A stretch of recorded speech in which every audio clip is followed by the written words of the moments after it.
Urabasikaradabas. Sige po. Give Him the best celebration of praise. God is in the house. He is among us. He is with us. He is for us. He reigns forevermore. He lives. He is alive. Hallelujah. Makakaupo na po kayo. Purihin ang Panginoon. I challenge every members at sa atin hong mga taga-subaybay sa live streaming. Every time you listen to the message, make sure you have your Bible and you have your Android or cell phone or mobile phone na may kasamang Biblia. And I'm reminding everyone that you should take notes. Sapagkat marami hong magagandang salita na mamaya ay nakuha ninyo at na-pick up ninyo, pero nalimutan ninyo dahil hindi ninyo naisulat. Napakahalaga ho ng nagsusulat so that you can go back and turn back to the message. At ito lamang ho ang hiling ko sa inyo, develop a habit that you are writing down notes, underlining the verses in the Bible, look where we at sa atin hong sermon at sundan ho ninyo. Yes, we have outlines, but it's very good as well na masundan po ninyo ito. Make it a habit that you are interested with the message and the Word of God. Kung gusto ninyo ng kopya ng mensahe, ng outline ho ng akin hong preaching, meron ho tayo, i-email ho sa inyo. Kung ano yung nakikita nyo dyan, meron ho tayong hard copy. Pwede ho kayong bigyan ni Sister Aren or i-email kayo o itag kayo, and then make it a habit as well that at least one time in the week or one time of the week, nabalikan po ninyo yung preaching po natin. Ibig sabihin, napakinggan nyo ulit, na-replay po ninyo ulit. At ito ho, after 2 to 3 days, ay ina-upload na natin sa YouTube. At kung hindi pa kayo subscriber ng ating YouTube account, you can subscribe and share our link para mas marami hong maabot. Ako ang paniniwala ko, every time I share the preaching, 2-3 na pwedeng makapakinig ng salita ng Diyos, it will make a difference. Amen? Kaya kailangan ho namin ng tulong ninyo, at kung hindi ho kayo marunong sa internet, magpaturo na ho kayo. Sapagkat kayo na lang ho ang hindi nakakalam ng Facebook. Amen? Magpatulong kayo kay Sister Rowena. At kung kailangan nyo ng load, magpa-load kayo kay Brother Arman. Para mas marami ang tithes ni Brother Arman. Amen. So my message for today is entitled, Cultivate. Cultivate. Cultivation is about preparation. Sa lahat ng bagay, sa pagluluto, pag-aasawa, pag-aaral, preparation is important. You look on the preview, you look on the bird's eye view.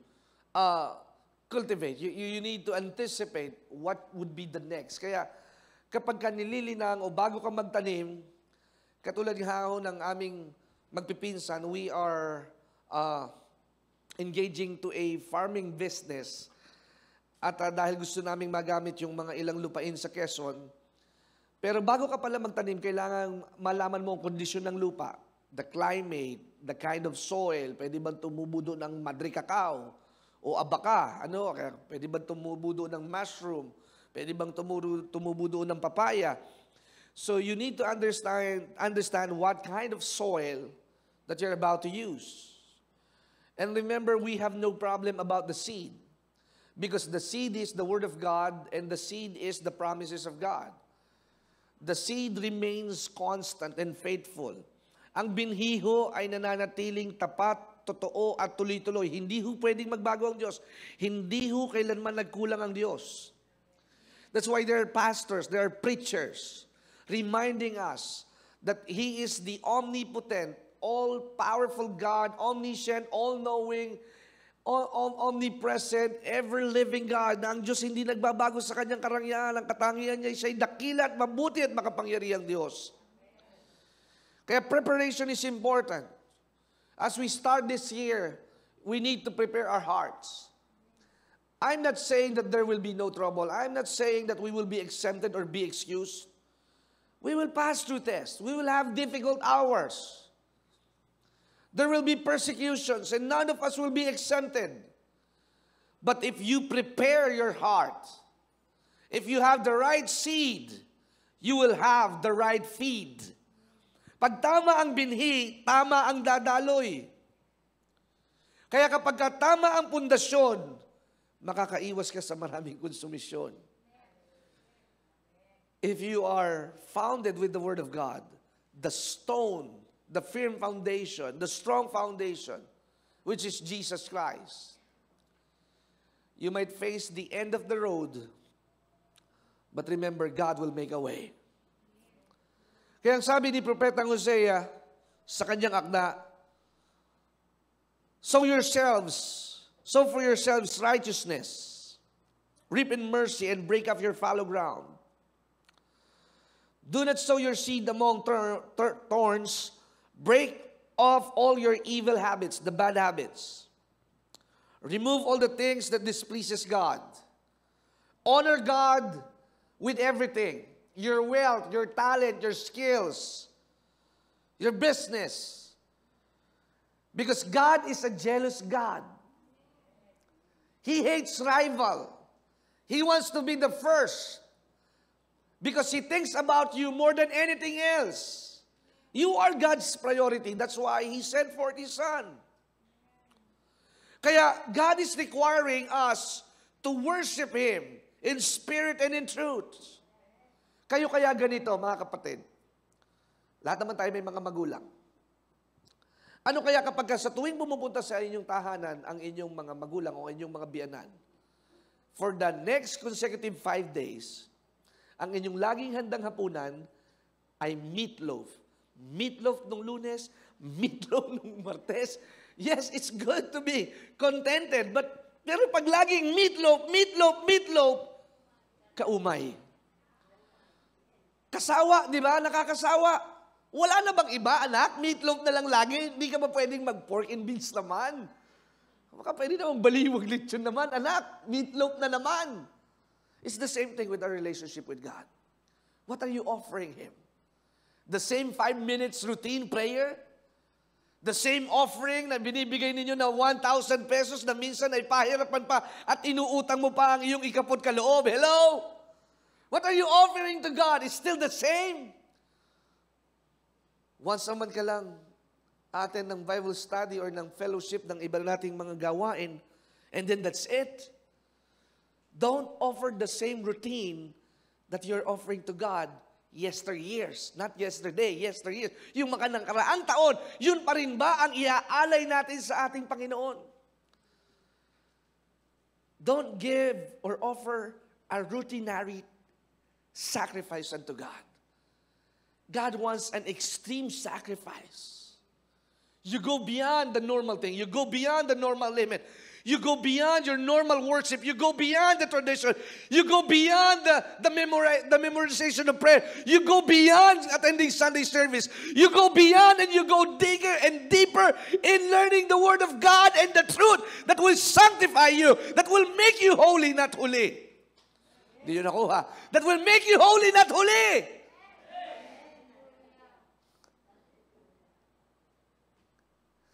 Gusto ninyo lagi sa last seat. Kaya malapit kayo sa exit.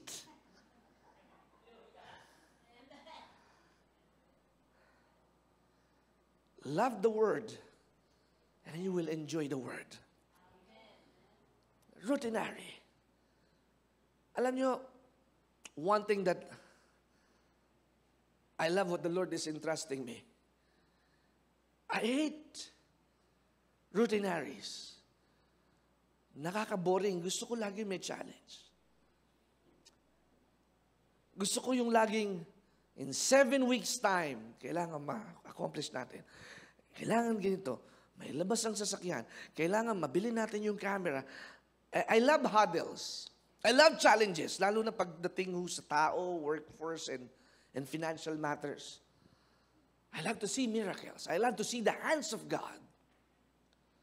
Sapagkat pag righteous ka, you have the access. Kaya nga ang sabi ni Propetang Hosea, sow for yourself righteousness. Righteousness is your condition or your situation in the sight of God. Because without righteousness, you cannot contact God. You cannot hear Him speak. If you regard any iniquities in your heart, ang sabi sa aklat ng mga awit, the Lord will not hear your requests. If the heaven is silent, you need to check your hearts. Check your hearts, your motives. Your motives. Your motives.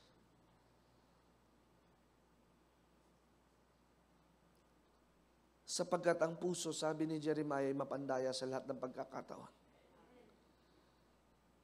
Anong sabi ni Pedro? No one can hurt you, Master, over my dead body. Jesus said, I rebuke you, get behind me, Satan. Ang salita ng tao napapako. Pero si Jesus ang salita ng Diyos na nagpapako. At inako lahat ng ating kasalanan. At 2,000 taon nang nakalilipas. Ang Biblia ay sinubukang sunugin sa London. Ang Biblia ay nais mawala sa sirkulasyon. Pero yung tahanan at bahay na gustong sumunog nito, according sa World Bible Society, yung tahanan mismong yon at yung taong gustong magpasunog, ay yun din ang naging tahanan na naging pinakamalaking limbagan ng Biblia sa buong daigdig. Hindi ba napakabuti ng ating Panginoon? They try to contain it and to destroy it. Pag sa Diyos, walang pwedeng makapigil. Pag sa Diyos, walang pwedeng makapigil. Kaya kailangan nating bantayan ang ating puso bilang lupain. Get ready to receive the seed of prosperity. The seed of healing. The seed of revival. Huwag ho kayong makikipagkontrahan sa salita ng Diyos. Never na pinagdidibatihan ng salita ng Diyos. Don't argue with other Christians. Yes, we have to defend our faith, but not to argue. Debate, reasoning out. Ang nananalo lamang ho sa pagtatalo, kaaway. Kasi pagkatapos ninyong magtalo, kayo na ang magkaaway. That's why we need to break up our hearts, to prepare your minds, to bring forth fruit unto God. So break up your fallow ground, your heart, prepare your mind to bring forth fruit unto God, to make a sacrifice of praise, a thanksgiving. Romans chapter 12 verse 1, offer your body as a living sacrifice. God gives you a seed, and it's your duty to give Him the fruit of the seed. Binigyan ka ng binhi. Tungkulin mo na yung binhi ay mag-alay ng bunga para sa Kanya. At wag ho tayong magbibigay ng panis na alay, ng kalahating alay. Pag naglingkod tayo, wag lang hubulsa ang maglilingkod sa atin. Wag din ho yung pagkakanta at pagtugtog lang ang maglilingkod sa atin. Buong lakas. Pastor, maglilingkod na ako kasi magre-retire na ako. Wag. Don't do the service unto God as an alternative. Make it your heartbeat na ang paglilingkod ay bunga ng biyaya ng Panginoon dahil ikaw ang Kanyang pinili. Hindi ikaw ang pumili, Siya ang pumili sa iyo. Kaya tungkulin mo na maglingkod. Hindi utang na loob ng Diyos na ikaw ay maglingkod sa Kanya. Hindi tungkulin ng Diyos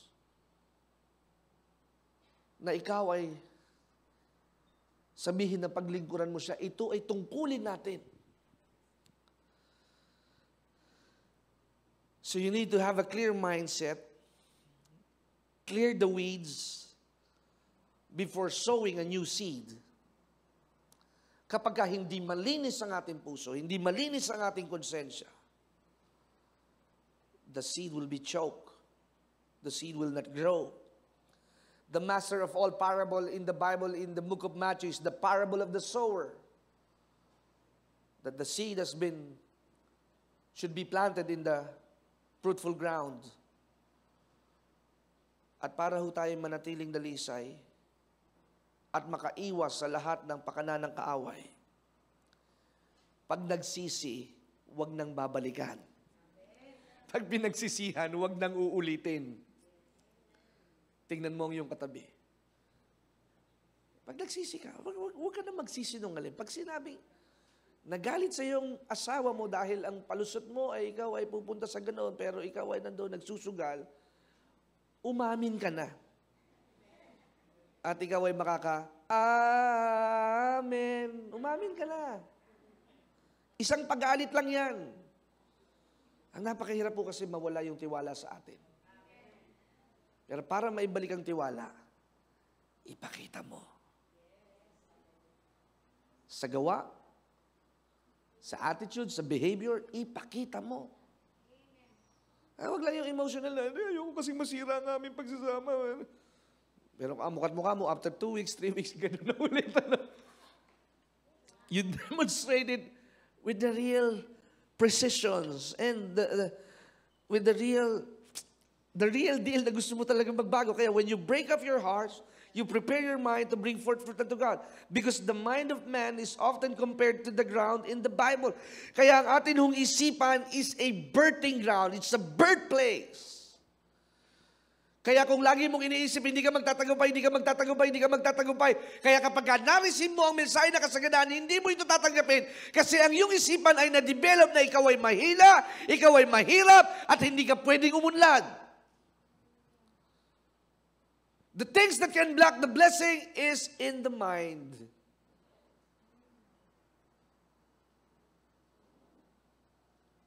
Sin blocks the blessing. Kasalanan ang humahadlang sa ating pagpapala.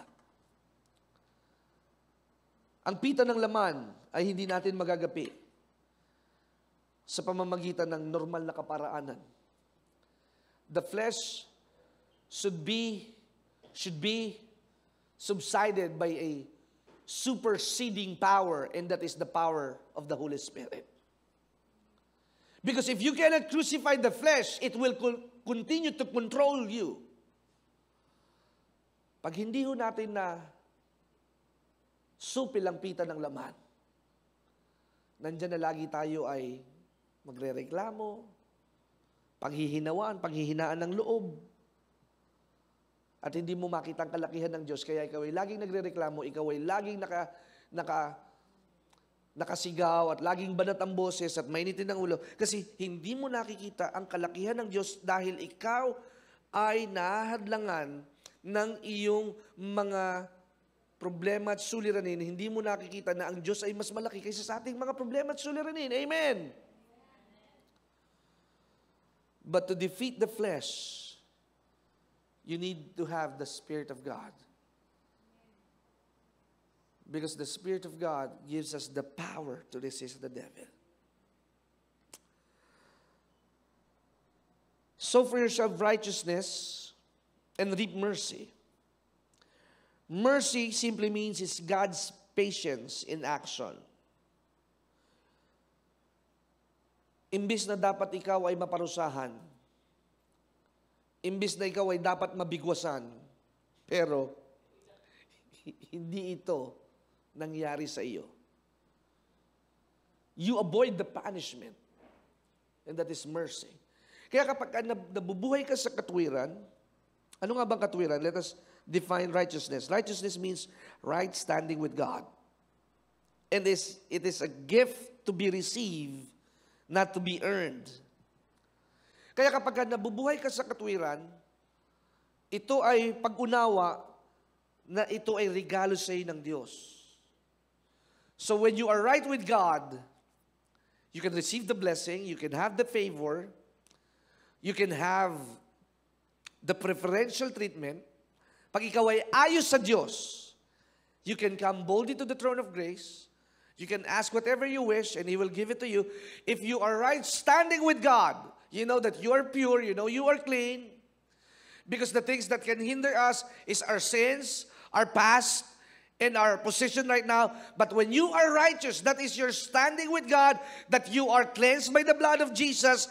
It's not your past that will determine your future. It's not your sin. Because what Jesus did 2,000 years ago, binayaran na lahat ng ating kasalanan. Tinubos na tayo sa lahat ng sumpa. Kaya wala nang sakit na dapat manahin ng bawat isa, sapagkat lahat tayo ay tinubos na ng ating Panginoon.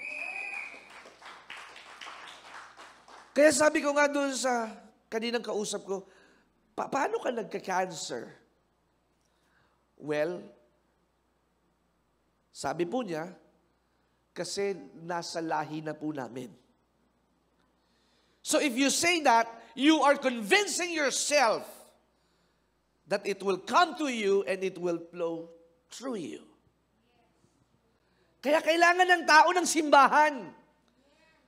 Sapagkat hindi lahat ay anak ng Diyos. Lahat ay nilalang ng Diyos, pero hindi lahat ay anak ng Diyos. At para maging anak ng Diyos, kailangan nilang sumampalataya kay Jesus. You must be born again. Born again is having a new heart and a new spirit. And that thing could only happen, that transformation, is by surrendering your life to Jesus. Confessing that He is your Lord. Kaya kapag sinabi mong nasa lahi namin, wala, ang mga lalaki ng Durante hanggang 50 years old lang, pag tinanggap mo na yon, nangyayari. Don't accept defeat because your DNA is a champion. You are a thoroughbred. You are a mighty man of valor. Remove all the weeds. Remove all distraction. Remove all the things that say negativity. You have the blood of a champion. My God knows how to win. And my God is the God of success. Kaya sa kanyang awat habag, dahil sa kanyang katwiran, ako ay laging mapapasakamay ng kanyang awat habag. Nagkakasala pero hindi na makasalanan. Sapagkat yung kasalanan ko noon, hindi ko nagagawin ngayon. Sapagkat hindi na akong nabubuhay sa aking sarili. Meron ng isang nananahan na mas makapangyarihan na kayang sumupil ng aking pagkahilig sa malalaswang bagay sapagkat ako'y binago na ng ating Panginoon. Ako'y marunong nang magbayad ng utang. Ako'y marunong nang humawak ng aking pangako sapagkat si Kristo na ang nabubuhay sa aking sarili at sa aking puso. Siya ang nananahan sapagkat ako ay templo ng ating Panginoon.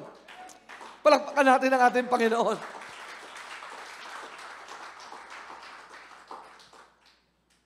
Yan si Kenneth, yan yung batang Suela, pala sagot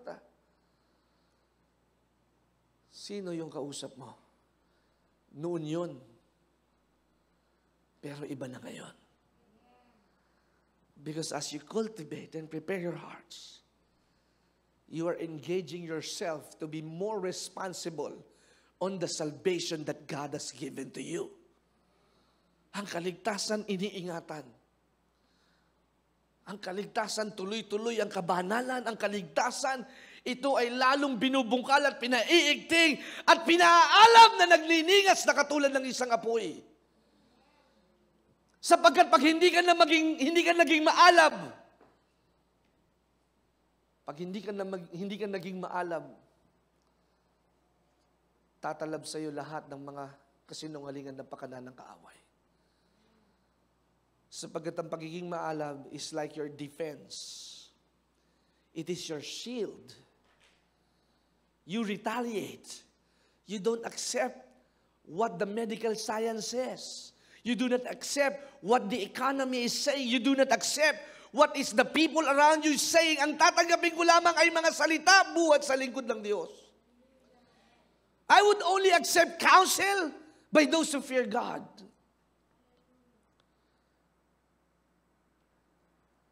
Kaya kapag ako'y nabuhay sa katwiran, Hindi na ako mabubuhay sa kasinungalingan. If you live in the light, darkness cannot quench the light. Pag nabuhay ka sa katwiran at katotohanan, mamahalin mo ang katotohanan. Sapagkat pag may katotohanan, may kagaanan. At pag nasa kaliwanagan, may kapahingahan. Ang sabi sa 1 John chapter 1, go with me, sa 1 John chapter 1 verse 5 to 7. This message which we have heard from him and declared to you, that God is light and in him is no darkness at all. If we say that we have fellowship with him and walk in darkness, you go to this church and still you practice lies and do not practice the truth. It is absurd. It is purposeless. Na sinasabi mo na nakikipag-fellowship ka sa Diyos, pero ikaw ay lumalakad pa rin sa kadiliman. You cannot serve two masters. You cannot serve two masters. Hindi rin pwedeng maghalo ang tubig tabang sa tubig alat. At ang langis at tubig hindi rin pwede hong maghalo. That's why makipot ang daan patungo sa buhay na walang hanggan, pero maluwag ang daan patungo sa kapahamakan. Some of the people says, marami namang requirements para lumakad sa pamumuhay ng isang Kristiyano. But for me, here's my point and stand. Pag alam mo nakapakinabangan yung requirement, hindi ito magiging mabigat. Katulad nung bago kami maglabas ng bagong sasakyan ng isa nating kapatid, very stressful to prepare the documents. Pero you enjoy the process because you see the smell of a brand new leather seat. You see and smell the brand new car na naka-plastic cover pa at wala pang rehistro sa LTO. Nakikita mo na napakaganda ng bagong sasakyan na ito. There will be requirements. You will be processed. But at the end of it is a testimony. Mahirap magbuhay na tuloy-tuloy na isang mananampalataya. It might be a lonely journey. Sometimes you need to be alone. But you don't have to worry. Even though you are alone, God is with you. God is the joy of your salvation. And God will fight till the end. Kahit mag-isa ka, basta ikaw ay sumusunod, gumagawa, tumatalon-ton.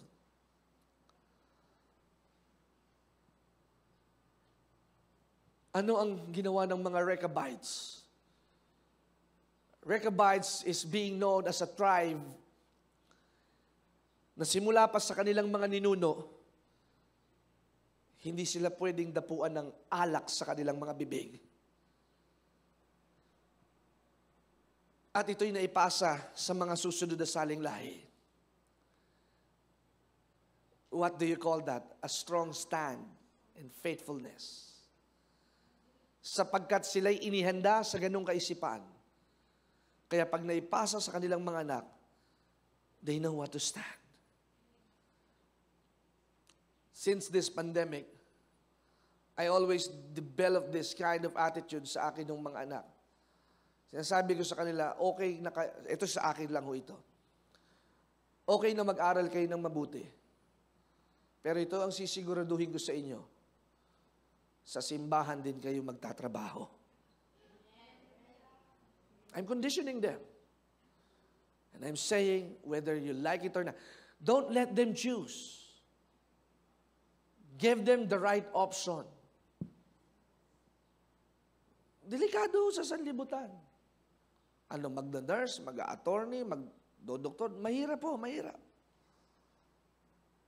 But I reiterate, if you don't like it, okay, I will support you, pero this is what I desire. Basta kako, Johan, magpapastor ka. Wala kang ibang gagawin kundi magpapastor ka at maglilingkod sa Diyos. Kaya pag tinanong mo siya, Johan, what do you want when you grow up? I want to be a pastor like my dad. Sapagkat walang ibang pwedeng trabaho na napakaganda kundi ang makapaglingkod sa ating Panginoon. Wala. Sapagkat ito lamang ang bagay at katayuan. Hindi mo kailangang magtrabaho ng 8 hours, pero sumusunod ang mga pagpapala dahil lamang sa tuhod at pananalangin at paggawa ng ipinapagawa ng ating Panginoon. Laging lamang ang nakakakilala sa kanilang Diyos. You will always have the advantage if you know your God. Daniel chapter 10, those who know their God will do exploits. What do exploit means? You will do mighty things, mighty works, and surpassing glory will be in your hands. Kaya kapag kilala mo ang Diyos at tama ka sa Diyos, imposible na maghihirap ka. Imposible na mayayamot ka sa iyong pananampalataya. That's why many people are just passive because they're not receiving the glory of God. They're not receiving the blessing of God. Hindi nila nararanasan ang kabutihan ng ating Panginoon. Unless you taste and see that the Lord is good, you will have a new attitude towards how you believe on the God that you serve. Kaya ako ang pinaniniwalaan kong Diyos, ang Diyos ko'y makapangyarihan, ang Diyos ko'y buhay. Kaya kahit ako'y may nararamdaman, hindi muna ako magpapacheck up sapagkat alam ko ang Diyos ang dakila ko manggagamot, sapagkat ang lahat ng sakit ay sakop ng ating Panginoon. Ito ang aking pinaniniwalaan, kaya hindi pwedeng mapahiya ang aking pinaniniwalaan. Tako ko ninyo. Pwedeng magpa-check up. Pwedeng magpakonsulta. Pwedeng uminom ng maintenance medicine. Pwedeng magpapabakuna ng COVID-19. Kung gusto ninyo. Pero kung ayaw mo at mayroon kang higit na kapangyarihan na pinaniniwalaan, yun ang dapat mong panghawakan. At kung ano ang iyong pinanghahawakan, yun ang mangyayari sa iyo sapagkat mataas ang kapangyarihan ng iyong pinaniniwalaan. Palakpakan natin ang ating Panginoon ng napakalakas at buhay na buhay. This thing can only happen if you know that you are right with God. This thing will only happen pag alam mo okay ka sa Diyos. Dahil pag hindi ka okay sa Diyos, magtatago ka. Bakit nagtago si Cain? Dahil pinatay niya si Abel. Bakit nagtago?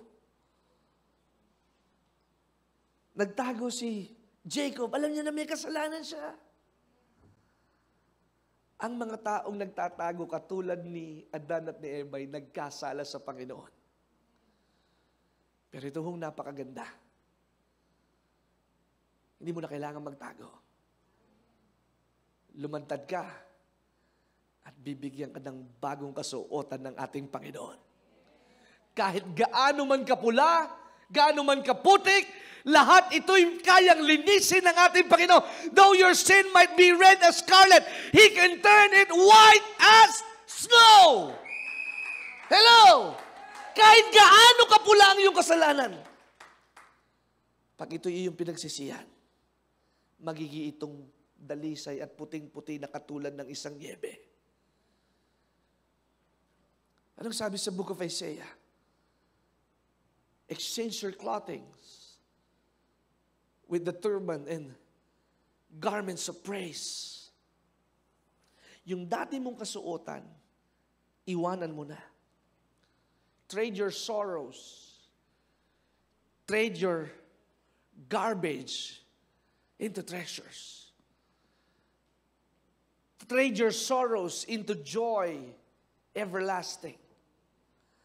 Kaya kapag ikaw ay nasa liwanag, hindi ka na nagsisinungaling, at hindi mo matagalan ang mga compromises because there is no darkness at all. There is no confusion at all. Pag ikaw ay nasa liwanag, you will not be distracted because everything that is seen in the light will be exposed. Kaya kapag ikaw ay nasa liwanag, ramdam mo na ikaw ay may kulang sa Diyos. Pag ikaw ay nasa liwanag, alam mo na kulang pa ang iyong ginagawa. Pag ikaw ay nasa liwanag, alam mo na kapos ka pa rin sa iyong kaparaanan. Kaya kailangan mo ang Diyos para mabuo mong maialay ang hinihingi ng ating Panginoon. Hallelujah. Ngayon na tayo nasa liwanag, alam ko kung gaano tayo karami ngayong umagang ito. Alam ko kung ilan ang pumapalakpak at nakikita ko kayo. At subukan nating patayin ang lahat ng ilaw. Baka ako'y madapat matalisod. Kaya may liwanag para mailantan ang dapat mailantan. At walang lihim na bagay na hindi maisisiwalat pag ito ay inilagay sa liwanag. It's not just about transparency or honesty, but it's all about surrender. Lihim na ginawa ni David ang kanyang pakikipagtali kay Bathsheba. Wala namang pwedeng makaalam nun eh. Dahil yung kanyang asawa, si Bathsheba, simple lang naman ang ginawa ni David. O ikaw, Aris, ha? Sa unahan ka muna. At pagka nagkaroon ng paglipad ng mga pana, alam ko na yung first wing, yun kaagad ang mamamatay. David knew it. But Uriah never knew na yun ang mangyayari sa kanya. But the one who planned, yung nag-akto na nag-isip, alam ng ating Panginoon. Namatay ang asawa ni Bathsheba. David thought, okay, ayos na. Pero may Diyos na nakakakita. Wait! Is this David the man after God's own heart and now sinning against God? That's why I'm telling you, no one is perfect. That's why we need God, and we need the grace of God and the mercy of God, so that we can know if we fall down on our sin, we can go back and ask for forgiveness. It's the same man who has been anointed by God, but still the same man who fall under sin.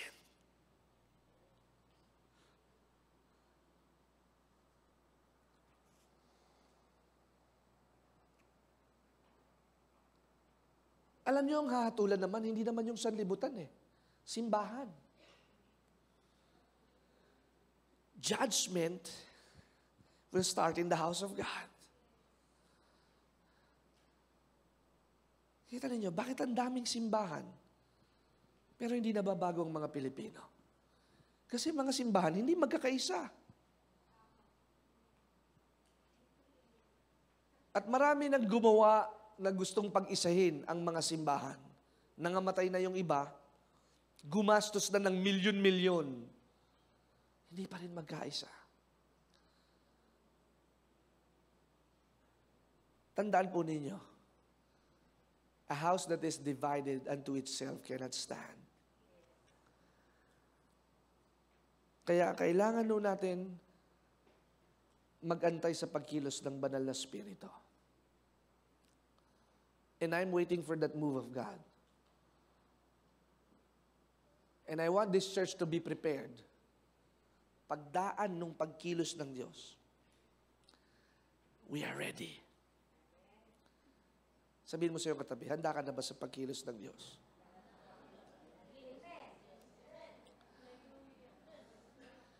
Alam nyo, for such a time, alam ito ng mga nabuhay ng mga 1980s, Nanay Sita? Di ba grabe yung mga Pentecostal, charismatic, mga Jimmy Swaggart days. Natapos yun eh. Pero ngayon masyadong tahimik ang simbahan. Walang masyadong himala. Marami programa at plataforma. Ginagaya natin yung mga Western Church.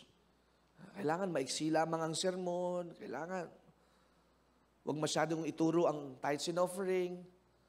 Pero sa Puerto to, kailangan naman natin ng pera, di ba? Kaya ang nangyayari, hindi lubusang nabubuksan ang ganap na katotohanan. Ang simbahan, may classification. May simbahang pangmayaman, may pangsimbahang gusgusin. Di ba? O ikaw, di ko lang, sa squatters area ka lang. Di mga squatters area, boy lang ang mga kasama doon.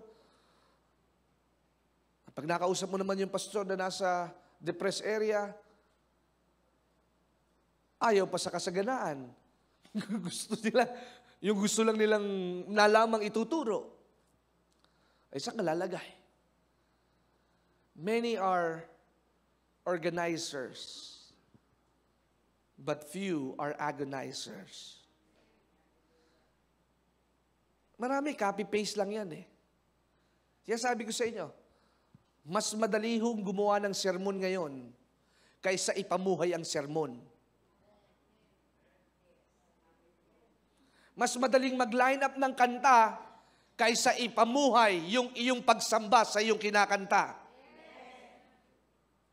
Ang bilis ho ngayon, hindi katulad dati, pag yung mga Don Moen days, ang tagal nila bago makakompose.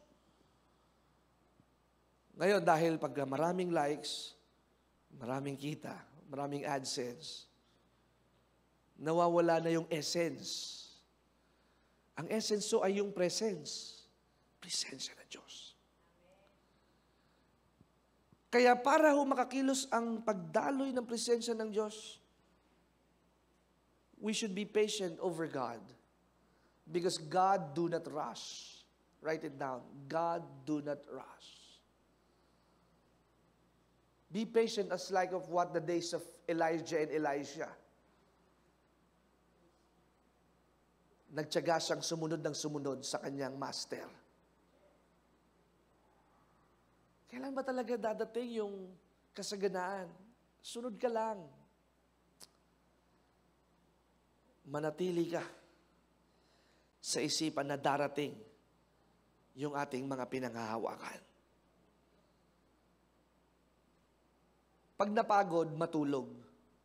Pero pagkagising, bumangon ng may sigla at alam muli. Nauuhaw, uminom.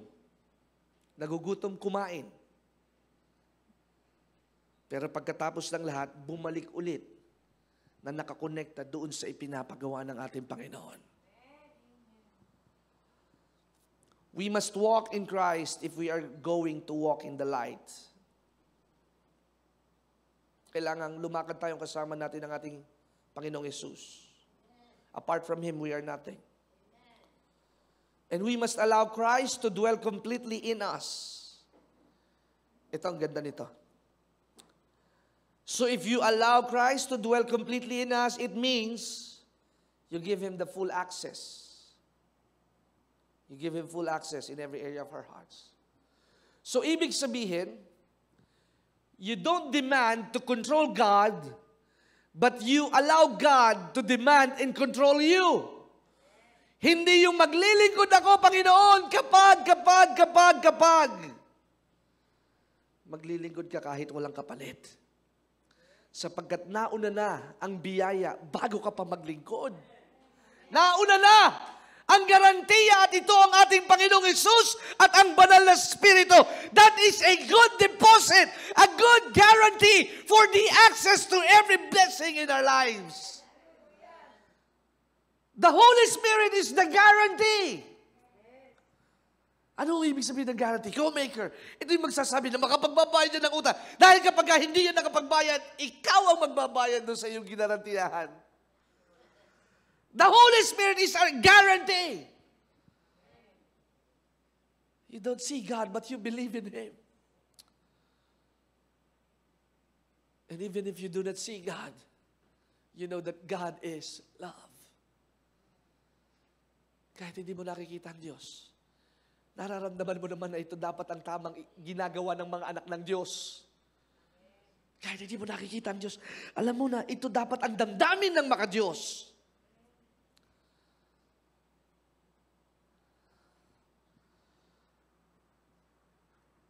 At ang sabi ng mag-asawa, Pastor, marami pong salamat sa panalangin. natatakot po kami. Sapagkat alam natin ang cancer ay hindi birong sakit. It is a life and death ordeal.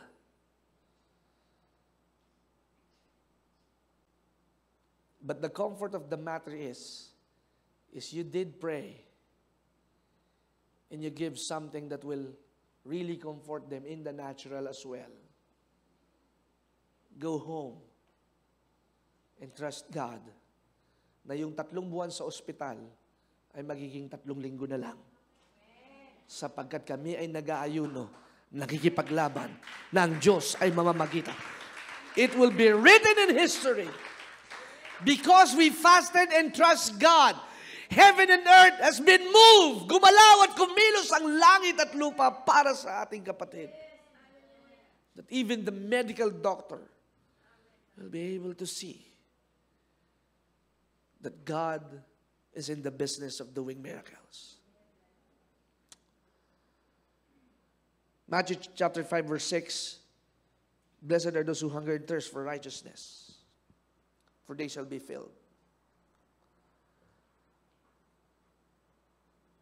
Diversity. Diversity means you are anticipating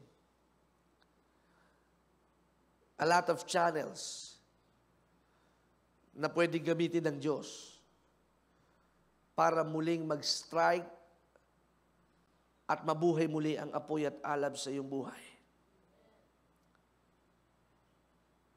Kung nung una, ikaw ay napupuspos dahil sa mga napapakinggan mong awitin o mga praise and worship songs, maybe try now a different way. Makinig ka naman sa mga preachings. Learn from the truth. Love the preachings. Minsan sabi nung isang kapatid, ayun, Pastor, may multo dito sa bahay namin eh. Ang ginagawa ko, nagpapatugtog ako ng mga praise and worship songs. Sabi ko, gaano katagal? Maghapon po yan, Pastor. Eh, ano nangyari? Lumayas ba? Hindi nga po, Pastor. Nandito pa din eh.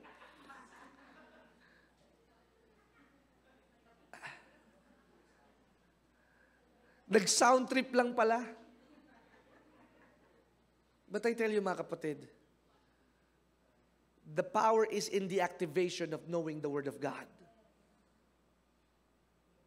Lamang ang may alam. Lamang ang may alam na salita ng Diyos. Kaya ang mangangaral pinakikinggan. Ang mangangaral ay pinakikinggan. You hear it again and again. Kaya hindi nyo maunawaan, mga kapatid, maraming mukhang malaking lalaki o malaking tao, pero sa puro totoo, malnourished. Ganon din. Mukhang pala simba, pero mahina ang pananampalataya. Mahabang manalangin, pero mahina ang pananampalataya.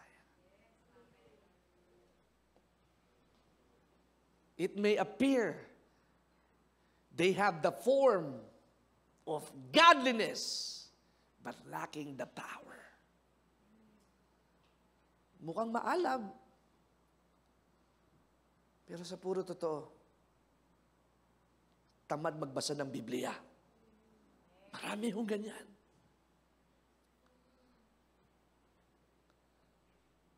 Laging kasama ni pastor, pero sa puro totoo, hindi marunong manalangin.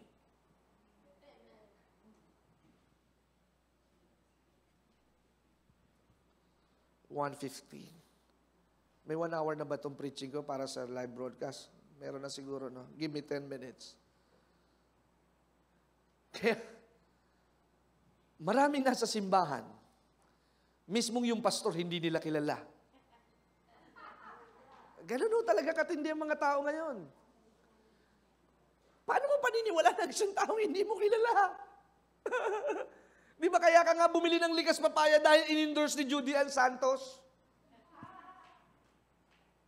Di ba kaya ka nga bumili ng Dunkin' Donut dahil nakita mo si Derek Ramsey? kumakain ng Dunkin' Donut, ng Munchkins.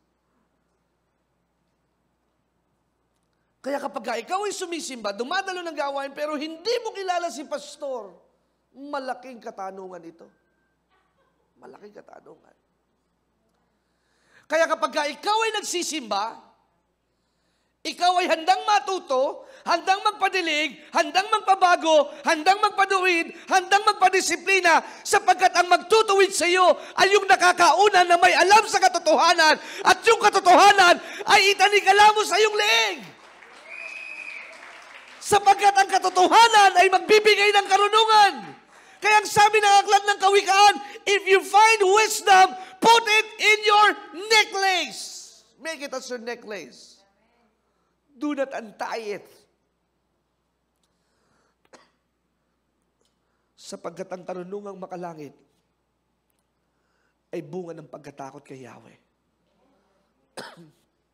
Ang pagkatakot kay Yahweh ay nagbubunga ng karunungan.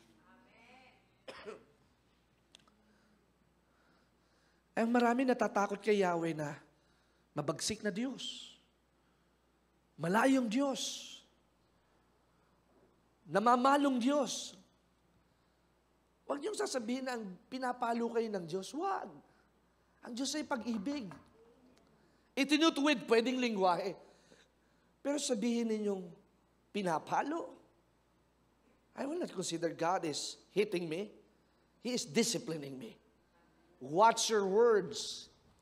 Because your words become your perception and your idea of who God is. Kaya anong sabi ni Job, hindi na ako makikipagtalo sa iyo sapagkat hindi naman ako mananalo sa iyo. I will shut my mouth because it will not contribute any good thing. Anong sabi ng Diyos kay Job? Halika Job, magpakalalaki ka. Ano bang problema? Naririnig ko may mga kaibigan ka na sinasabi ganito ka. Halika Job, magpaliwanag ka. At ang sabi ni Job, I'll just remain silent. Who can contend against God? Sinong mananalo pag nakipagtalo ka sa Diyos? Bakit mo tatanungin ang kamatayan ng iyong mahal sa buhay? Hindi po pwedeng magkamali ang Diyos. Laging tama at wastong Diyos. Kaya kailangang malinis ang ating puso, ayos ang ating puso, para sa kahit ano pa mangyari, ligligan, lindulan at kalamidad, alam mong hindi nagbabago ang pag-ibig ng Diyos. Mabenta mo man o hindi yung iyong binebenta, alam mo na mahal at iniibig ka pa rin ng ating Panginoon. Kaya kahit malugi ka, alam mo na hindi ito kalooban ng Diyos. Alam mo na ikaw ay itinutuwid at tinuturuan lamang ng ating Panginoon. And you would understand that His grace is always enough. His mercy endureth forever. Sa 2 Corinthians chapter 5 verse 21, for our sake, He made Him to be sin who knew no sin, so that in Him we might become the righteousness of God. Ilagak mo ang iyong sarili sa katwiran at aani ka ng awat habag. Bungkalin mo ang tigang na lupain at hanapin mo ang ating Panginoon. Wala siyang kasalanan, pero siya'y naging kasalanan upang ikaw at ako ay maging dalisay sa harapan ng Diyos. You need a lawyer, but Jesus is your attorney. The enemy accuses you, but Jesus excuses you. You should be penalized by death sentence. Sabi nga nung isang mangangaral, Satan annoys you, but Jesus anoints you. Lagi kang bubusitin ni Satanas. At sasabihin ni Satanas, wala kang hinaharap dyan sa biyaya ng Diyos. Pero uulitin ko, na marinig ng inyong tinig, walang manlilimos na nagtitiwala sa ating Panginoon. At walang maghihirap na nagbibigay. at walang naglilingkod na katawa-tawa, sapagkat ang naglilingkod tunay na maligaya, tunay na masaya, tunay na matalino, tunay na mayaman, sapagkat kay Kristo naroon na ang lahat sa lahat. If you abide in me and my words abide in you, ask anything. Patapos na po ako. Kaya kung tayo ho'y nabubuhay para kay Kristo at nagtitiwala kay Kristo at ang kanyang salita'y nananatili sa atin, walang pwede hong hindi ibigay sa atin ng ating Panginoon. Tandaan ho ninyo, yung kapitbahay nyo lamang ho ang madamot, pero ang Diyos hindi madamot. At dahil siya ang ating naging kabayaran, si Jesus, wag ho tayong maging ignorante. Sa Romans chapter 10, verse 3 to 4, for being ignorant of the righteousness of God and seeking to establish their own, they did not submit to God's righteousness. For Christ is the end of the law for righteousness to everyone who believes. Kaya kailangan paniwalaan natin si Jesus. You don't need to memorize the Bible. You just have to believe. You have to believe. Hindi mo man ma-quote yung gusto mong talata, but you have to believe that there is power in the name of Jesus. Lazarus was dead, but he was resurrected. Zacchaeus was short, pandak, na tax collector, pero pinatawad ng ating Panginoon. Ang anak ni Jairus ay namatay, pero binuhay ng ating Panginoon. Do not be ignorant of this righteousness.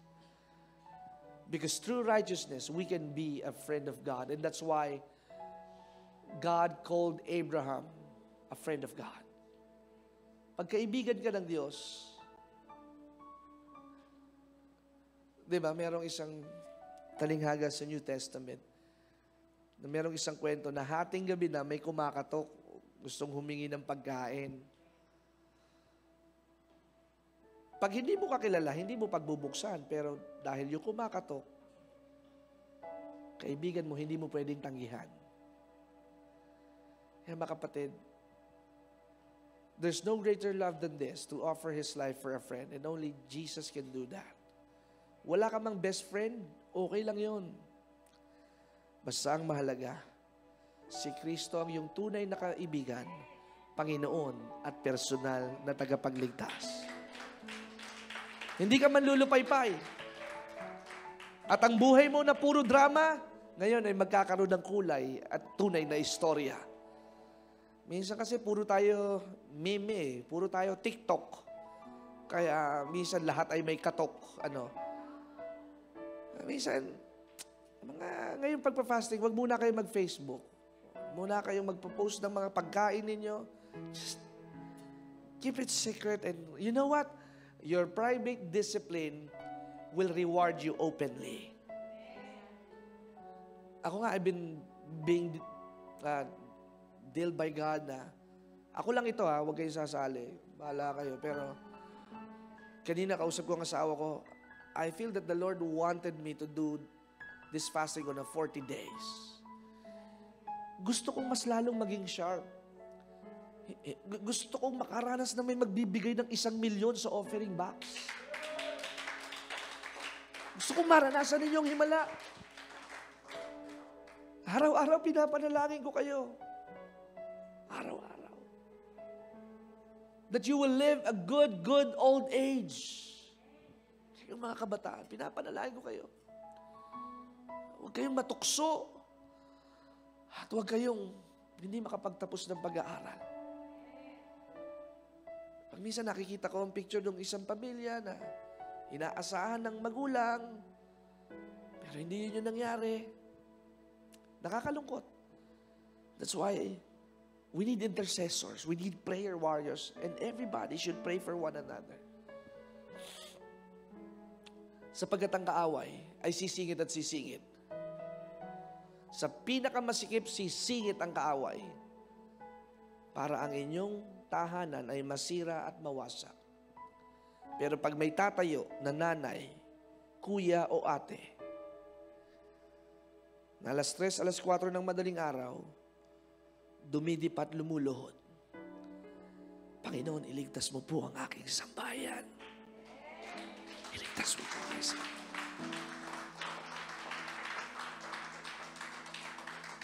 Huwag kang papayag na manaig ang kaaway. Daigin mo ang kaaway sa paniniwala na mas makapangyarihan ang kapangyarihan sumasa iyo.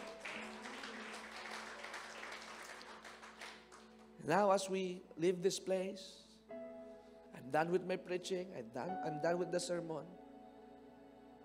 Please take good care of the message. Sow yourselves for righteousness. Don't live under tradition. Don't live under religion. Go home with an inspiration.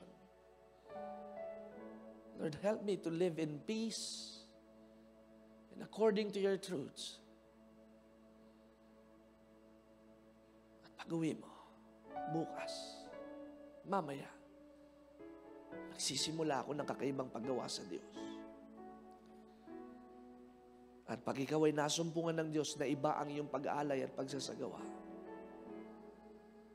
makikita mo, marami sa mga hindi mo ipinalangin ay idaragdag at ibibigay sa iyo ng ating Panginoon.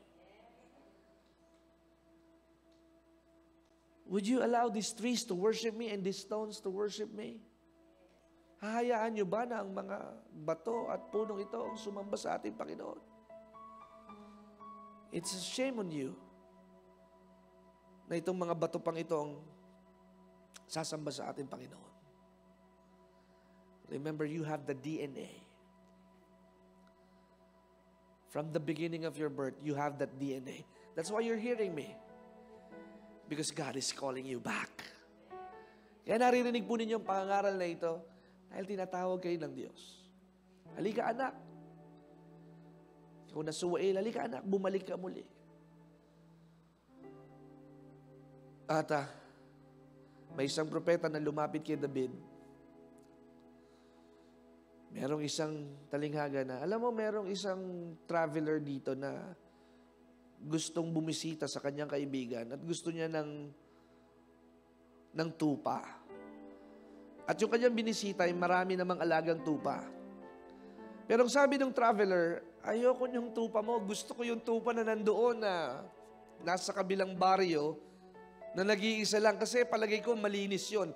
Kasi yung tupang nag-iisang yon, kasabay nila kumain, kasabay nilang matulog. Palagay ko, tinututbrushan pa. Tinututbrushan pa ni Hannah bago matulog yung tupang yung kaya very special. Nagtaka ngayon yung host, bakit yun pa? Marami naman akong alaga dito. Hindi, gusto ko yun. At sa kanyang pagpupumilit, kinuha niya yung nag-iisang tupa nung kanilang kapitbahay. At ang sabi ni David, that is ridiculous. It should be punished by death. At ang sabi ni Propetang Nathan, ikaw ang lalaking iyon. That's why, namatayo ang anak ni David, unang anak kay Bathsheba, nagayuno na nalangin, pero hindi siya dininig ng ating Panginoon. Sometimes we might learn it the hard way. Ang daming pagsuway ni David, huwag magse-census, tagpa-census pa rin. Kaya ano nangyari? Pinarusahan ng Diyos ang kanyang bayan. Ang dami niya kasalanan. And yet, God is firmly believing in him that he is a man after God's own heart. And no matter how many mistakes that you have done, lagi mong titingnan. Ihanda mo lamang yung puso na may kapakumbabaan. Pag lumapit ka, tatanggapin ka muli ng ating Panginoon.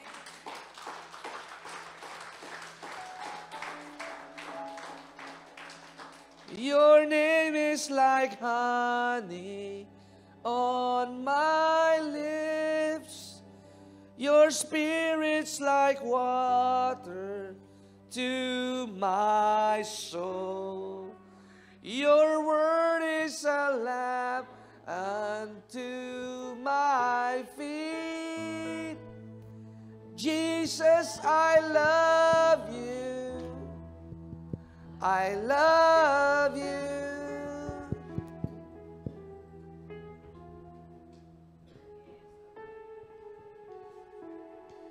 Your name is like honey. Your Spirit like water to my soul. Your word is a lamp unto my feet. Jesus, I love you. I love you. Your name is like honey on my lips. Your Spirit is like water to my soul. Your word is a lamp unto my feet. Jesus, I love you. I love you. Your name is like honey on my lips. Your Spirit like water to my soul. Your word is a lamp unto my feet. Oh, Jesus, I love you. I love you. Your name is like honey on my lips. Your Spirit like water to my soul. Your word is a lamp unto my feet. Jesus, I love you. I love. One more time. Your name is like honey on my lips. Your Spirit like water To my soul. Your word is a lamp. unto my feet. Jesus, I love you. I love you. Jesus, I love you. I love you. Jesus, I love you. I love you. Maring sa puntong ito, you're a Christian, you're a born-again believer, but your love for God turned cold. Dati tumutugtog ka, pero ngayon hindi ka na nakapaglilingkod. Dati maalab ka, isa ka sa mga frontliner na manggagawa ng church. But something disrupted you or distracted you. At hindi ka na nakakapagpatuloy at nawala yung alam. You lose the zest. Pero zesto na iinom mo, pero yung zest, yung alam, yung passion, it's like you are always on the last seat. Dati, pag may pagkain sa mahirap, you're always present. But now, you are being nawawala o behind the scene na lang. Pero dati, ikaw yung forerunner sa mga gawain at mga prayer meetings. But this time, you feel that you lost your first love. Ngayong tanghaling ito, mga kapatid, God is calling you at the sound of my voice. Get back to your first love. Put God first. Establish an altar. Make your body useful unto His kingdom. Don't be too late. Now is the time to dedicate and rededicate your life. This is the appointed time we've been waiting for. God is so patient. Through the mercies of God, He's been waiting you. Oh God. Kung maantala man ang pagbabalik ng Panginoon, mga kapatid, ito hong susunod na 10 taon, matitindi. Ang mga patay ay mabubuhay. Ang mga bukol ay malulusaw. There will be the no eye has seen, no ear has heard, no mind has conceived what the Lord has prepared. There will be signs and wonders and miracles. Magugulat ang mga politiko, magugulat ang mga relihiyon. Magkakaroon ng revival sa bawat sulok ng barangay. There will be a great, great revival in every prayer meetings. And Lord, I want me to be a vessel in this last move. That in the last days, you will pour out your Spirit. Give room for the move of God. Not the movement, but the move of God. Not the organization or association, but the move of God. I-rededicate mo na muli ang iyong buhay sa Panginoon. If you are a musician, give your talent unto God. If you're a good organizer, give your talent to God.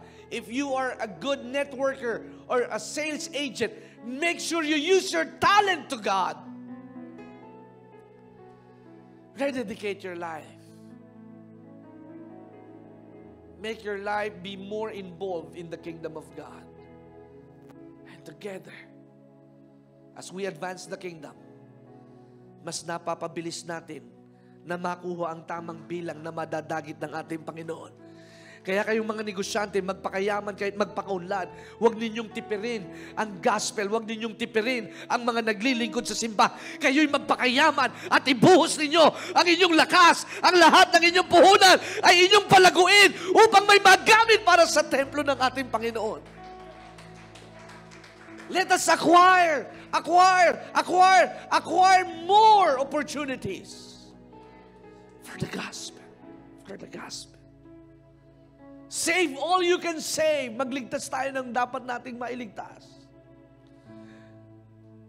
Alisin nyo na ang pagiging mahiyain.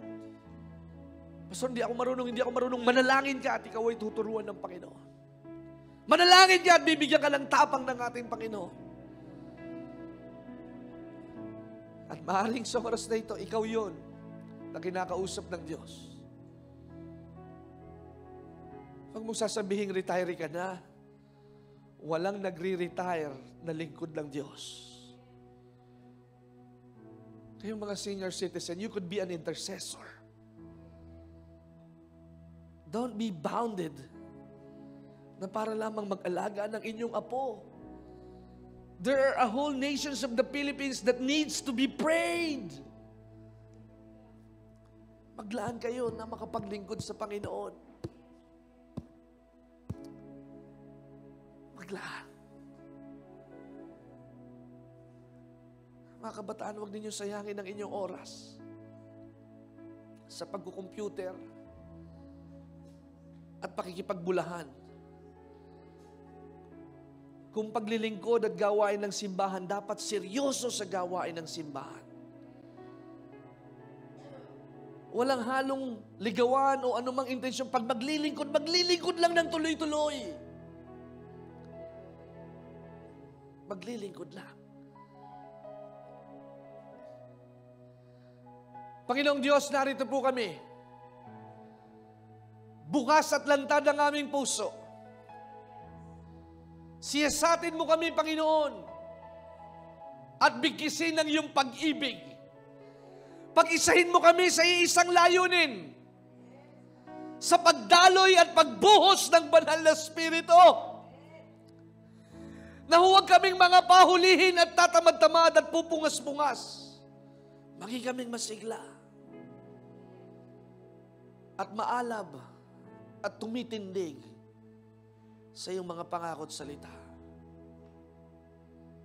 Kaya kung ikaw yung kinakausap ng Diyos, sundan mo ang panalangin ito.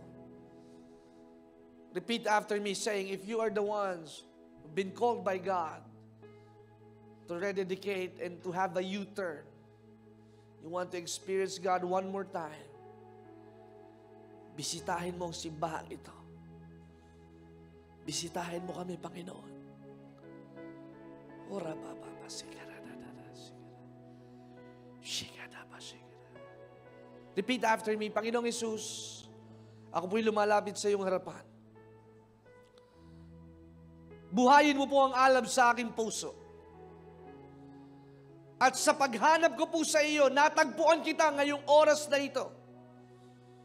Pagharian mo ako at mapuspos ng banal na Espiritu.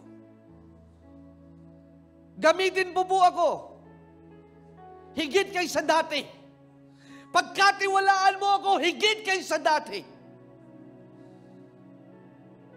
At lantaran kong ipapahayag, ako ay ako dahil kay Kristo Jesus. Aming Ama, salamat sa iyong banal at dakilang pag-ibig.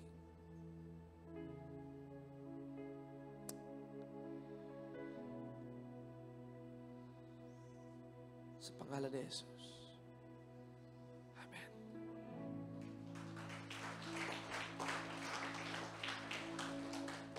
Every eyes closed and head bowed, ako na lamang po ang mananalangin. Panginoon, I can see in a vision na ang mga tanikala ay nakakalag at nawawasak. Ang mga putong ng pagpapahirap, the yoke of burden, is now being lifted up. It's by the anointing the yoke will be destroyed. That in the name of Jesus, we are aligning our hearts unto you.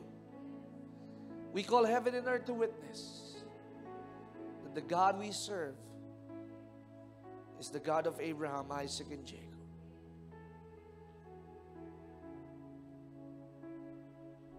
At ang mga palad po namin, ang mga kamay na ito,